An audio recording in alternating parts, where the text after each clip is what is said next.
Welcome to JSR IAS academy. நம்ம இன்னைக்கு என்ன பார்க்க போறோம் அப்படின்னாக்க இன்னையோடைய கரண்ட் அஃபேர்ஸ் தான் பார்க்க போறோம். வாங்க பார்க்கலாம்.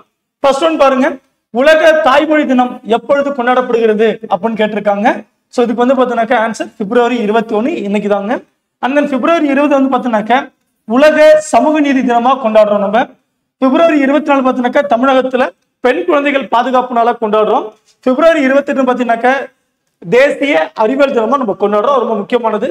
தமிழ்நாட்டில் வந்து பார்த்தீங்கன்னாக்க சமூக நீதி தினம் எப்பொழுது கொண்டாடப்படுதுன்னு கேட்டாக்க செப்டம்பர் 17ஆம் நாள் பெரியாருடைய பிறந்த நாள் இன்னைக்கு. சரியா, ஞாபகம் வச்சுக்கோங்க.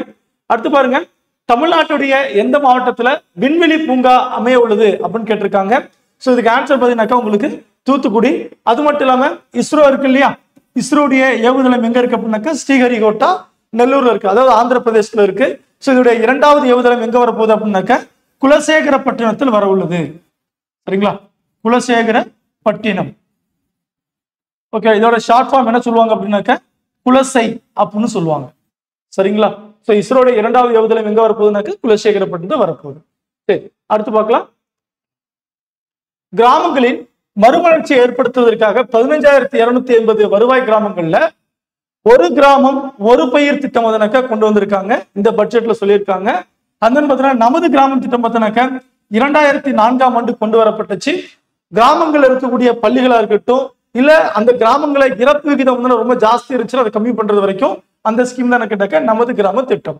அடுத்து தமிழ்நாடு கிராம உறைவிட மேம்பாட்டு திட்டம் பார்த்தீங்கன்னாக்க தாய் திட்டம் அப்படின்னு சொல்லுவாங்க. 2011, 2012 இந்த நிதியாண்டுல கொண்டு வரப்பட்ட திட்டம். கிராமங்கள்ல வந்து 6 பொது சேவை வந்து மையமா இருக்குன்னு சொல்லியிருந்திருப்பாங்க. என்னன்னு கேட்டீங்கன்னாக்க அந்த கிராமத்துக்கு நல்ல சாலைகள், இணைப்பு சாலைகள், அந்த பார்த்தீங்கன்னாக்க குடிநீர் வசதி, மின்சார வசதி, நல்ல மயானத்துக்கு செல்வதற்கான சாலைகள், இந்த 6 இருக்கணும் அப்படின்னு கொண்டு வரப்பட்ட திட்டம் தான் தமிழ்நாடு கிராம உறைவிட மேம்பாட்டு திட்டம், அதாவது தாய் திட்டம் அப்படின்னு சொல்லுவாங்க.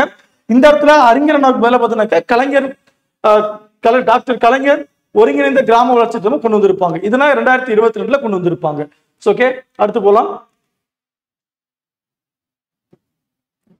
தமிழ்நாட்டில் எந்த மாவட்டத்துல தேனி முனையம் மற்றும் சூரிய தோட்டம் வர உள்ளது அப்படின்னு கேட்டிருக்காங்க. ஆன்சர் பாத்துங்க, கன்னியாகுமரி. ரொம்ப ரொம்ப முக்கியமானது. அந்த பார்த்தீங்கன்னா இந்தியா மணிக்கிறோம் தமிழ்நாட்டுடைய முதல் தேனி பூங்கா எங்க வந்திருக்கு கேட்டாக்க ஜவ்வாது மலை அப்படின்னு சொல்லுவாங்க. சரிங்களா, ஜவ்வாது மலை எங்கனாக்க திருவண்ணாமலை மாவட்டத்தில் இருக்கு. இன்னொரு முக்கியமான கேள்வி, ஜவ்வாது மலையோட சிறப்பு பெயர் தெரிஞ்சா கவுண்ட் பாக்ஸ்ல கவுண்ட் பண்ணுங்க. ஓகேவா, அடுத்து போலாம். மருதம் பூங்கா எந்த மாவட்டத்தில் அமையுள்ளதுன்னு கேட்டாக்க தஞ்சாவூர் மாவட்டத்தில் அமைய உள்ளது. அது மட்டும் இல்லாம பட்ஜெட்ல சொன்ன மாதிரி சிப்காட்டும் பார்த்தீங்கன்னாக்க இங்க அமைய உள்ளது. சரிங்களா, தஞ்சாவூர் மாவட்டத்தில் ஒரு சிப்காட்டும் அமைய உள்ளது. அடுத்து பொறுத்துக, அதாவது பார்த்தீங்கன்னா இது வந்து ஜிஐ டேக் வந்துனாக்க நம்ம இன்னும் பெறல. இந்த வருஷத்துக்குள்ள 2024, 2025 இந்த ப்ராடக்ட்ஸ் நாங்கள் என்ன பண்ணிடுவோம், ஜிஐ டேக் வாங்கிறோம்னு சொல்லி தமிழ்நாடு கவர்மெண்ட் டிக்ளேர் பண்ணியிருக்காங்க. அதான் பார்க்க போறோம். ஸோ சத்தியமங்கலத்துக்கு வந்துனாக்க செவ்வாழை, அந்த பார்த்தீங்கன்னா மிளகு வந்து பார்த்தீங்கன்னாக்க கொல்லிமலை மிளகு ரொம்ப ரொம்ப முக்கியமானது, நாமக்கல் டிஸ்ட்ரிக்ட்ல இருக்கு. அந்த பார்த்தீங்கன்னாக்க கொல்லிமலையில போடுற ஒரு அருவி இருக்கு இல்லையா, நீர்வீழ்ச்சின்னு சொல்லுவோம் இல்லையா, தெரிஞ்சா கவுண்ட் பாக்ஸ்ல கவுண்ட் பண்ணுங்க. அடுத்து பார்த்தீங்கன்னாக்க விதி பாகற்காய் வந்துனாக்க புவனகிரியில இருக்கு. சீரக சம்பா வந்துனாக்க மீனம்பூர். அந்த விதையில்லா திராட்சை வந்து பார்த்தீங்கன்னாக்க ஓடைப்பட்டி. சரிங்களா, இத்தனைக்கும் பார்த்தீங்கன்னாக்க தென்னிந்தியாவுடைய திராட்சை பள்ளத்தாக்கு நம்ம எதை சொல்லுவோம் அப்படின்னாக்க கம்பம் பகுதி தான் சொல்லுவோம். ஏன்னா இங்க கம்பத்தில் விளையிற அந்த பன்னீர் திராட்சை வந்து அவ்வளவு ஃபேமஸா இருந்திருக்கும். சரியா, மற்ற ப்ராடக்ட்ஸ் கொடுத்துருக்காங்க, சொல்றேன் பாருங்க. நெட்டை தென்னை அதனாக்க ஐயம்பாளையத்தை சேர்ந்தது. அவுரி இலை வந்து பார்த்தீங்கன்னாக்க திருநெல்வேலி சேர்ந்தது. நமக்கு ஹிஸ்டரியில கூட படிச்சிருப்போம்ல, அவுரி செடியில வந்த பிரச்சனை 2 விஷயம் படிச்சிருப்போம் இல்லையா. 1859-60 வந்து பெங்கால் இண்டிகோ கலவரம் வந்திருக்கும். அந்த பார்த்தீங்கன்னா 1917 காந்தியடிகளுடைய முதல் போராட்டம் எது, சம்பரான் சத்தியாகிரகம். அதுவே பார்த்தீங்கன்னாக்க ஒரு அவுரி செடி சார்ந்திருக்க ஒரு பிரச்சனை தான். ஸோ இந்த இடத்துல ஞாபகம் வச்சுக்கோங்க.